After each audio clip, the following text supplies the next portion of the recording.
திருமணமான 2 மாதத்தில் புதுப்பெண் விபத்தில் பலியான சம்பவம் சோகத்தை ஏற்படுத்தியிருக்கிறது.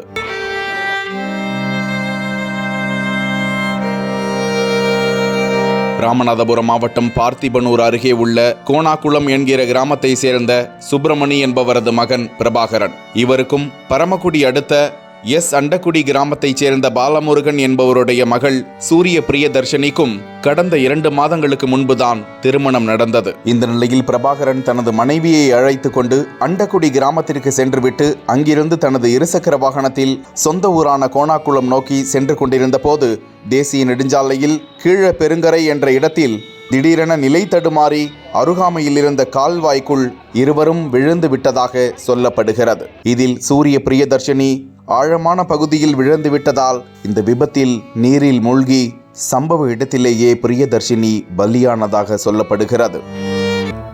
காயத்துடன் உயிருக்கு போராடி வெளியே வந்த பிரபாகரன் அளித்த தகவலை தொடர்ந்து பார்த்திபனூர் காவல்துறையினர் சம்பவ இடத்திற்கு வந்து பிரியதர்ஷினியின் உடலை மீட்டு பரமக்குடி அரசு மருத்துவமனைக்கு அனுப்பி வைத்தனர். கணவர் பிரபாகரனையும் சிகிச்சைக்காக மதுரை அரசு மருத்துவமனைக்கு அனுப்பி வைத்து இது குறித்து வழக்கு பதிவு செய்து விசாரணை மேற்கொண்டு வருகிறார்கள். திருமணமான 2 மாதத்தில் புதுப்பெண் பலியான சம்பவம் அப்பகுதியில் பெரும் சோகத்தை ஏற்படுத்தியிருக்கிறது.